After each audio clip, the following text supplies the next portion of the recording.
Magandang araw po. Dahil po monetize na po ako sa YouTube channel ko, naisipan ko pong ipagluto ang aking mga estudyante ng simpleng merienda.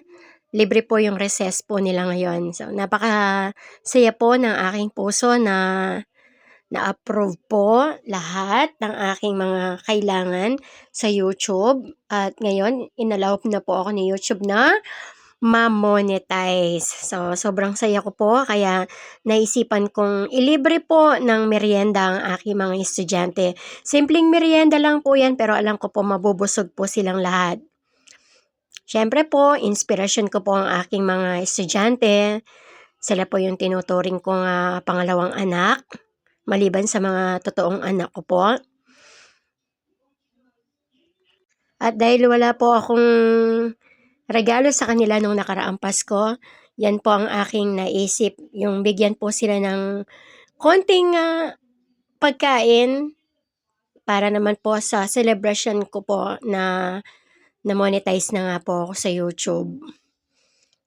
Sabi ko nga po, ako po ay isang simpleng teacher na nangarap na maging isang simpleng vlogger.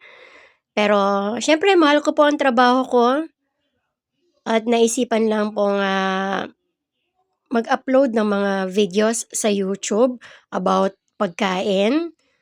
So, napakasaya ko po ngayong araw na ito at ayan po yung aking mga estudyante.